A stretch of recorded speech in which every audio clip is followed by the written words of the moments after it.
Well, Craig Fouhy, Collin Harmon here talking about the Arizona State Sun Devils. And, of course, our sports world now is off and running because college football season's back. Finally. Finally, we're here. Best time of year. It is, right? You were with Kenny Dillingham Yep. earlier today just talking about Northern Arizona and game week. What do you have to say?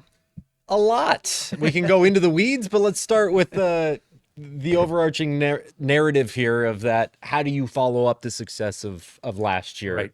You know, this is what he talked about envisioning when he got here, and obviously was ugly out of the gate with the injuries and the swinging gate, as we laugh about all the time.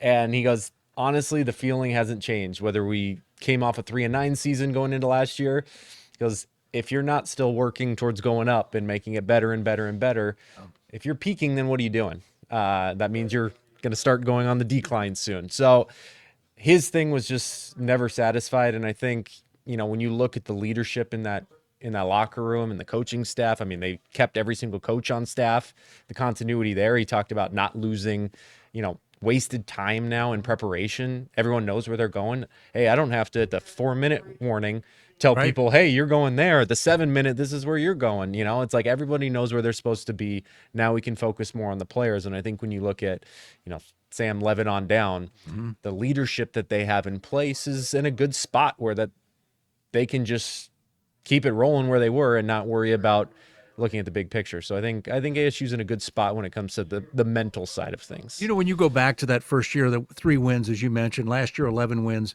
And if you remember, on the eve of the Peach Bowl, when they were playing Texas on New Year's Day, Kenny got a new contract. And in that contract, Kenny also asked for more money for his assistants. He asked for Marcus Arroyo and Brian Ward to get bumps in pay. So those guys are now, they gave them more money to stay. The continuity, Kenny understands the continuity that's critical to success, right? And it started with his coaching staff and his football staff. He helped everybody out with that staff. And then the players. He talked about at Big 12 Media Days in Dallas this summer about retention, right? Not just recruiting new guys, but keeping the guys you have on your roster. And that's an issue in college football now with the transfer portal and NIL. The complete Wild West. Yes, and so it to is. bring back 17 starters, 79% of your production. That's impressive.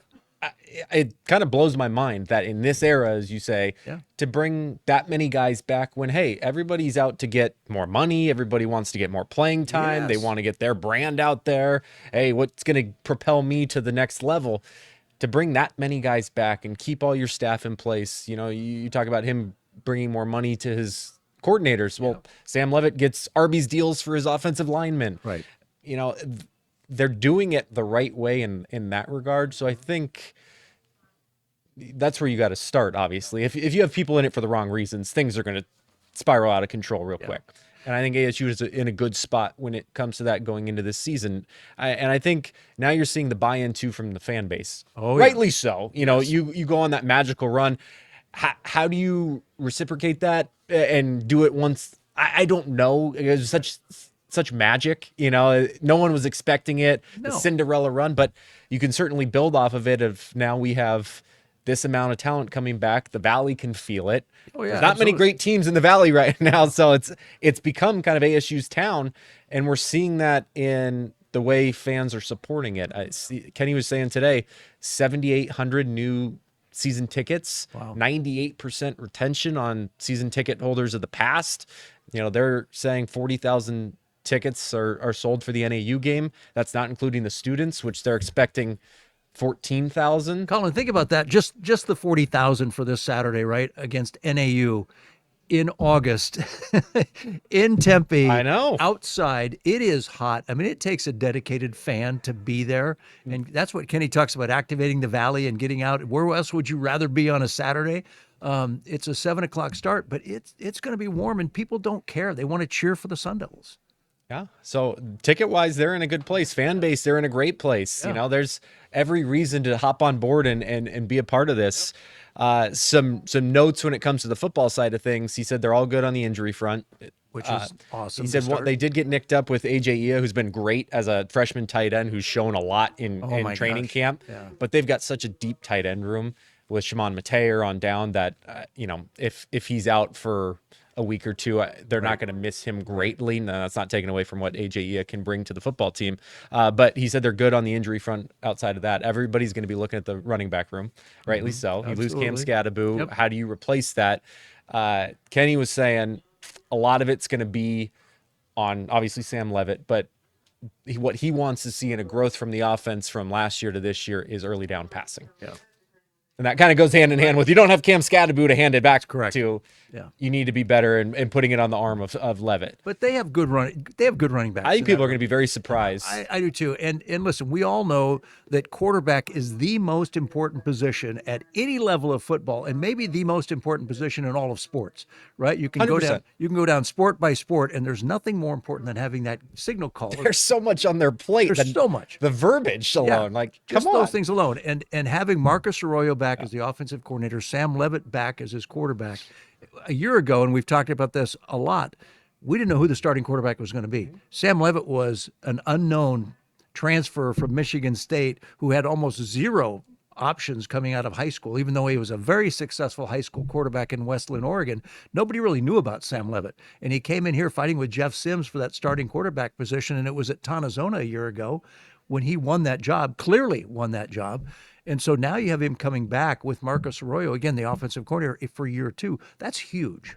Yeah, that's huge. I mean, there's going to be a big growth from Levitt. And I think there's probably going to be some more interceptions and turnovers just because of the more you're putting on his plate and asking him to do. So I don't think from a fan's perspective, maybe expect some of that and don't panic about that. But I asked Sam a couple weeks ago that very question about how has your patience grown, right? Because the number one thing for quarterbacks, and a lot of people understand this, is patience, right? Because every quarterback wants to throw the long bomb. They want the chunk play. They want the explosive play down the field. They want the spectacular pass from the pocket on the run to the receiver who catches it one-handed into the end zone and they score. That's not quarterback play down in and down out. It's patience, about taking what the defense gives you, not forcing. And Sam said, that's been a difficult issue for me this offseason because last year I was trying to prove to everybody how great I was and I could be the starting quarterback. Now I'm learning to take what the defense gives us. And so that's a growth in Sam from year to year. Plus, they're going to their second year in the Big 12 now. It's not brand new anymore. Well, Sam also said he's trying to get over getting down on himself so much. So that's true, you make a mistake, and Kenny talked about that was a big part of the growth from Levitt as well. Is every time he makes a bad play, he's not sulking and kind of in his feelings. Like, dude, move on. Move on. Like, we're good. Flush it, move on. Let's go. They do have an interesting start to the season because they have NAU at home, and then they have to go to Mississippi State in week 2, which Mississippi State is an SEC school. It's not the greatest SEC school, but it's an SEC team in an SEC environment. Cowbells in cowbells. your ear for 4 hours straight. Humidity, cowbells, right? It's that SEC flavor that they're going to experience now, and they haven't been there in that situation other than playing Mississippi State at home last year, which was an ASU environment. Oh, and they blew the doors off them from the jump. So yeah. It'll be interesting to see how they come out against NAU. Notoriously, do we see the sleepwalk? Because, hey, it's, a lower conference team. 28.5-point favorites. Yeah, we're the number 11 team in the country. Like, let's just kind of waltz through this and get ready for Mississippi State type of deal. Kenny's waxed poetic about NAU this week, saying that they just present so many exotic looks on defense and they got a dual threat quarterback. Essentially saying, like, this isn't the typical game you love to see in week 1 when you're trying to roll things out of, like, they just do so much stuff differently than we'll see the rest of the year. But just talent-wise, I mean, ASU's, they've got so much. They're loaded. You look at their offensive line. I mean, obviously, that's something to keep an eye on, too. Ben Coleman's switching to center this year. The snaps have sometimes been an issue for anybody, obviously, switching into the center role. But Kenny said, listen, we're huge. I've had a lot of wow factors of these guys come out and double team guys. I'd love to see that. During the year, the trio of running backs that they have, he raved about Kyson Brown and Raleek Brown specifically. Kind of thought as maybe they're more passing down playmaker. Said he put on 20 pounds. Wow. And didn't hear much about Kanye Udo, the Army transfer, honestly. So Kyson, Kyson will be the one, presumably, but it's going to be a very very split thing. The biggest difference, honestly, special teams. Yeah. They got a kicker. We have a kicker finally. Yeah. It's not going to change their aggressiveness. Yeah. You know, we know how Kenny loves to go for it on, I know, on right? 4th and 1, 4th and 2, we're going. But he's like, finally, we're not going to, on 4th and 6, if there's a 52-yard field goal, Yeah. we're confident. Yeah. And that's a big deal. You know, for a team that played a lot of close games last year and won by the skin of their teeth in a lot of those games, you need all those bounces to go your way. They did last year. It's going to help to have a kicker you can rely on. Absolutely. In those types of games. You know, you talk about NAU coming into town, and NAU is not going to match up well. Having coached at an FCS school like I did at Montana, and you're playing an FBS school like an 11th ranked Arizona State, you can oftentimes play for a quarter or two against those schools like ASU, but they just basically wear you down. By the end of the second quarter, third quarter, fourth quarter, you're just worn out because you don't have the bodies, you don't have the rotation, right, that they do. So, well, what's the saying? It's not about the X's and O's, about the Jimmies and the Joes. That's right. So, yeah, I mean, this is going to be a fun one. And by the way, while we're here, let's talk about our Sports Extra show. I'm proudly wearing my Sports Extra polo. Our first show is this Saturday, and we've got a great lineup coming up Saturday on ABC. Fantastic games. I mean, we got 4 big top 10 matchups where both teams are in the top 10. Obviously, there's Texas, Ohio State in the morning, 1 versus 3. And you look at that, Texas is the number 1 for the first time preseason in their history. Unbelievable. Arch Manning, they're finally turning the keys over to him. Go. Yeah. Ohio State, they won the national championship last year. They got a new quarterback now. Julian Sayers, a second-year player. What are you going to get? It's always the biggest wild card you turn over into a new quarterback.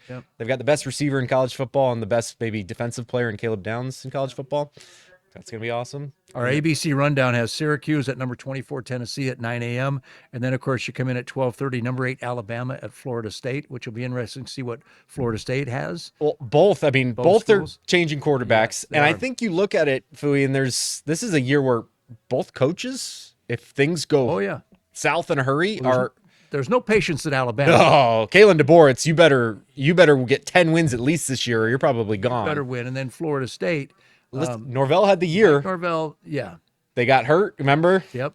Jordan Travis gets hurt, and it's like everything's gone downhill since because they got left out. That they lost in Dublin, Ireland, remember, in week 0, and then everything went south. And then at 4:30, we've got LSU at Clemson, number 9 against number 4 Clemson in Death Valley, which should be a great game. Fun fact. What's that? Who's the original Death Valley? Ooh, LSU. No. Clemson. Clemson is the original. 1948. Is that right? And then LSU took it when they beat Clemson in 1959. Interesting. How about that? How about that? But yeah, this one's in South Carolina. Clemson's -4 in the game. And you got 2 fantastic quarterbacks that are going to be players on Sunday. Garrett Nussmeier for LSU, Cade Klubnik for Clemson. I feel like Klubnik's now been there for 4 years, and it's like, when is he really going to get going? He had spurts last year, and he played well in the playoff game. And then the bugaboo with LSU, they can't win a season opener. Right. Their last time the LSU went 1-0, guess what year? Last time they went 1-0. 1-0, LSU. Come on. 2020. 2019. 2019. Wow. Yes. Wow. They keep losing these, neutral site games. It was Florida State 2 years in a row. It was USC prior to that. Brian Kelly, there's another one. There's another one that's on the hot seat. They are sick of him in the Bayou. If you don't go out and win a season opener in a big game, he's 3-6 versus the top 25. They don't have patience down there any longer.